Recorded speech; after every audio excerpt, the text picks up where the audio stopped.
우리 민족은 깡다구가 엄청나게 셉니다.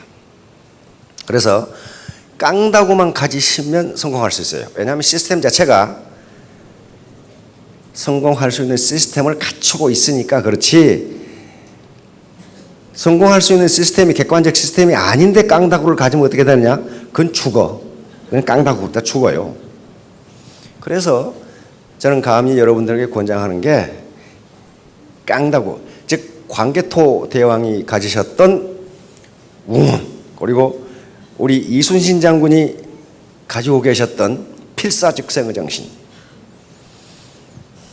우리 독립군, 독립지사들이 가졌던 그 정신, 하루를 살아도 자유인으로 살고 싶다는 그 정신, 그것만 가지시면 성공할 수 있습니다. Why not the best? 왜 최선을 다하지 않았는가 하는 제목인데요. 이게 무슨 말인지 보도록 하겠습니다. 지난번부터 자본 강의를 시작을 했는데요. 피케티 패닝이라고 전 세계를 강타하고 있는 그겁니다. 지금 파리 경제대학의 젊은 경제학자입니다. 우리 나이로 한 이제 43살, 미국 나이, 서양 만 나이로 42살밖에 안 되는 경제학자인데 엄청나게 큰 책을 썼어요. 21세기 자본론이라고 하는 무려 700페이지가 되는 책인데 우리나라에 지금 영문판이 들어와 있습니다. 우리 출판사에서 지금 라이선스 계약을 하고 번역을 시작했는데 올 가을에 우리나라에서는 책이 나온답니다. 몇 권이나 팔릴지 모르겠지만 많이 팔릴 것으로 예상이 돼요. 워낙 커. 영어판도 700페이지가 넘어요. 근데 이 책이 미국에서 출판되자마자 수십만 권이 팔렸단 말이에요. 그럼 이 내용이 뭐길래 그러는가? 내용은 간단합니다. 결론은 간단해요.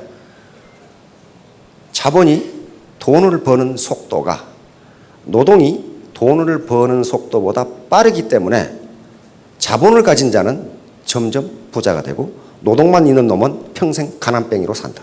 이 결론이에요. 그런데 그게 주요 20개국의 200년 또는 300년의 데이터를, 소득 데이터를 분석해 보니까 그렇더라 그러는 거예요. 거의 대부분의 경제학자들이 맞다. 자본을 가진 자는 점점 부자가 되고 노동만 있는 자는 평생 가난뱅이로 살아야 된다는 결론에 이르게 됩니다. 이것 때문에 미국인들이 그렇게 이 책을 많이 사보는, 그럼 어떻게 해야 되는 거예요? 어떻게? 방법은 하나. 뭐 여기 여러 가지 정책 대안을 제시하고 있는데 내가 자본을 가지면 되는 거예요.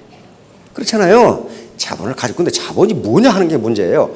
이때 이야기하는 자본은 소위 눈에 보이는 자본, 경제자본 또는 눈에 보이지 않는 무형자본이라는 게 있는데 그걸 통틀어서 경제자본이라고 합니다. 예를 들면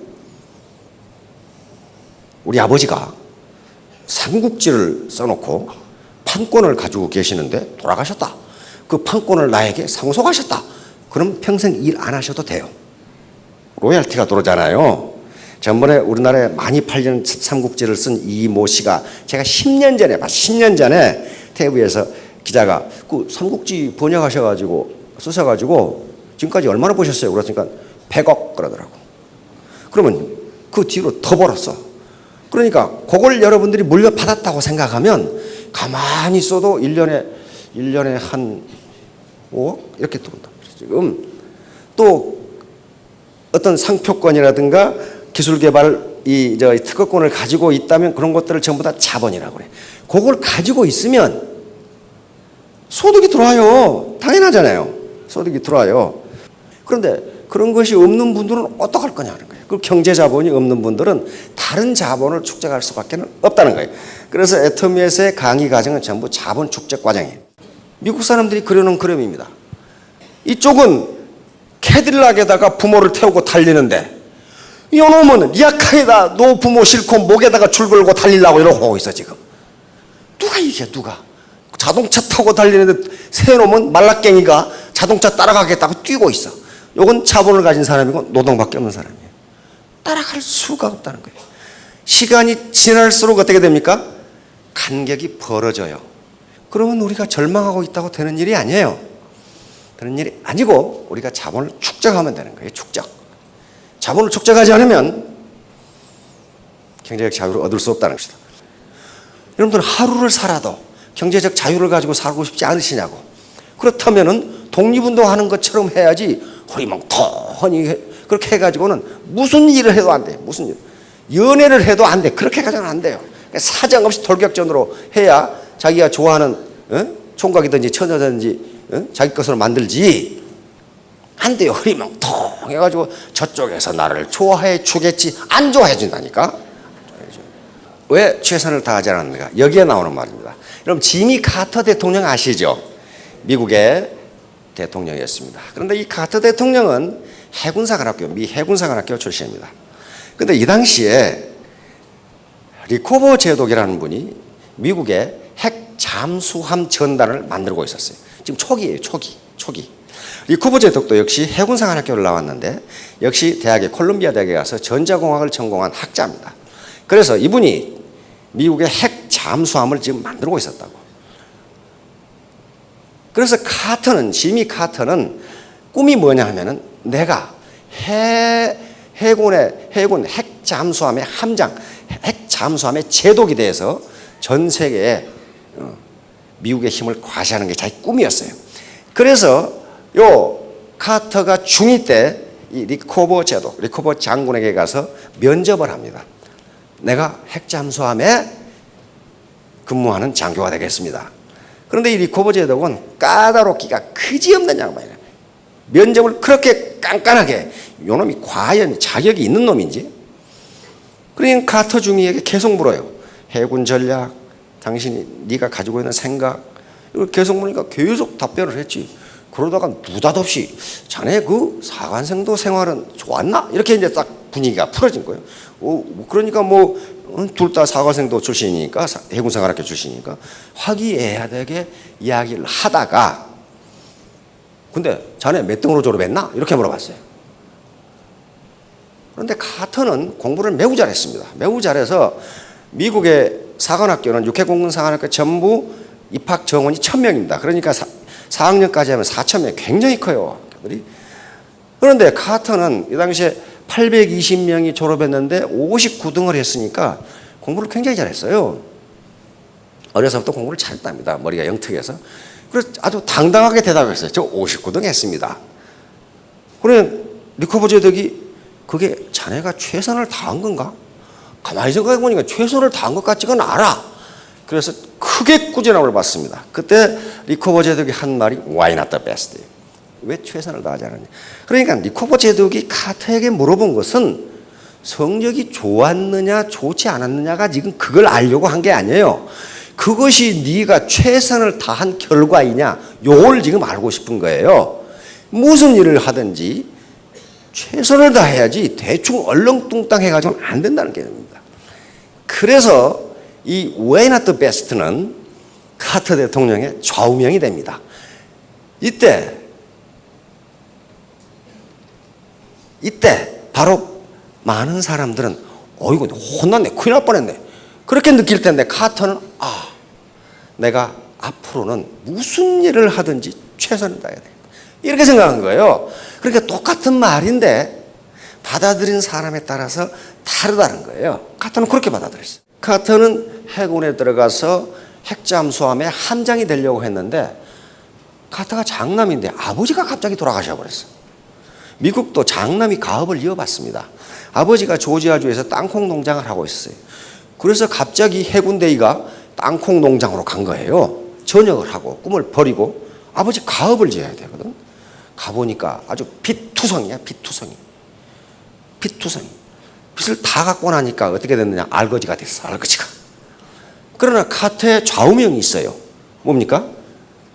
Why not the best? 땅콩 농부로서 최선을 다. 그래서 부자가 돼요. 땅콩 농부로 부자가 돼서 그 지역에 유지가 돼버려. 유지가 되는데 그 당시 조지아주가 재정 적자로 허덕이고 있었어요. 그래서 저걸 재정 적자를 줄일 수 있을 텐데 왜 저 모양인가? 그래서 땅콩 농부로 돈을 벌고 상원의원에 출마를 해서 당선을 합니다. 그래서 드디어 정계에 발을 디뎌요. 그 다음에 4년 후에 상원의원 끝나고 내가 이것만 해가지고는 조지아주의 재정 적자를 못 잡겠다. 내 주지사를 해야 되겠다. 주지사를 출마했는데 보기 좋게 낙방해버렸어. 낙선했어. 낙선하는데 거기서 실망하지 않고 내가 왜 낙선했는가? 무엇 때문에? 내가 어떤 부분에서 최선을 다하지 않았는가 이렇게 반성을 하고 그 다음번 선거에서 주지사가 돼버립니다. 그러니까 땅콩 농부가 주지사가 돼버린 거예요. 4년 동안에 조지아 주의 재정을 완전히 적자에서 흑자로 만들어놔버려요. 카터는 여기가 내 한계다. 이제 나는 뭐 이 정도 했으면 됐다 하고 워싱턴에 가서 워싱턴 정가에 가서 자기 대통령을 하겠다는 사람들을 모두 만나봤어요. 그랬더니 자기보다 별 나은 것도 없어. 나은 것도 없어. 그래서 그 카터가 그때 해놓은 말 보면 나에게 가장 적합한 직업은 대통령이란 걸 발견했다. 그렇게 해놨어요. 여러분들도 그렇게 생각했어요? 나에게 가장 적합한 직업은 애터미의 로얄 마스터다. 저것도 로얄 마스터다. 그렇게 생각하시라고. 카터가 그렇게 글을 써놨어. 나에게 가장 적합한 직업은 대통령이로구나.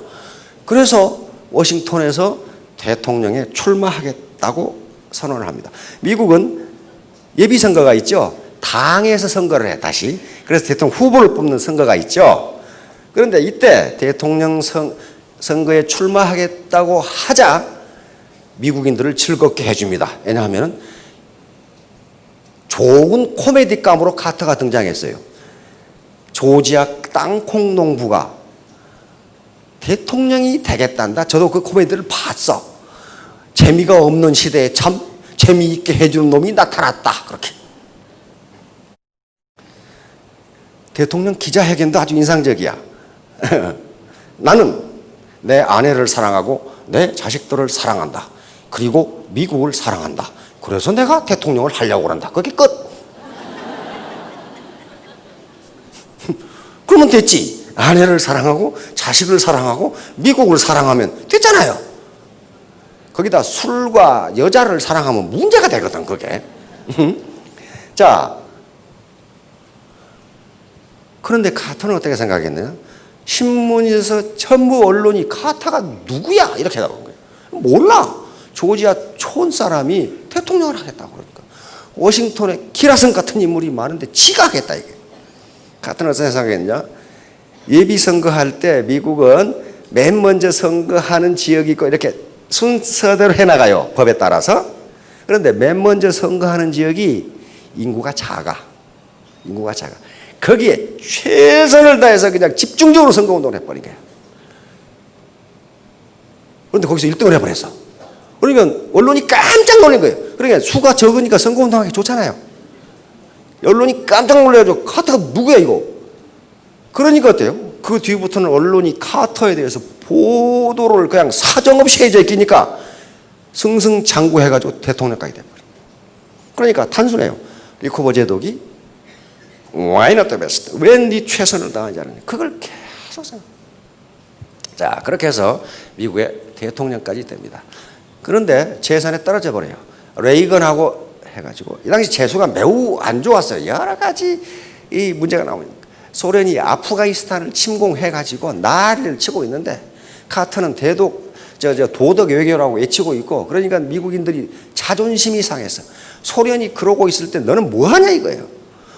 결국 강경 노선을 걷는 강한 미국을 지향하는 공화당의 레이건에게 떨어집니다. 그런데 카터의 인생은 거기서 끝나지 않았어요.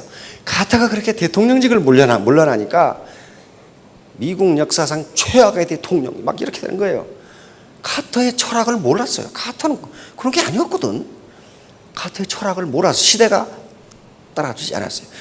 그러나 카터는 대통령에 물러나고 드디어 카터의 이 가치가 나타나기 시작합니다. 우리의 VIP처럼 골프채 들고 테니스 라켓 들고 돌아다니는 것이 아니고 망치를 들고 돌아다녔단 말이에요. 헤비타트, 국제 헤비타트 운동. 세계적으로 집 없는 사람에게 집을 지어주자. 집을 지어주자.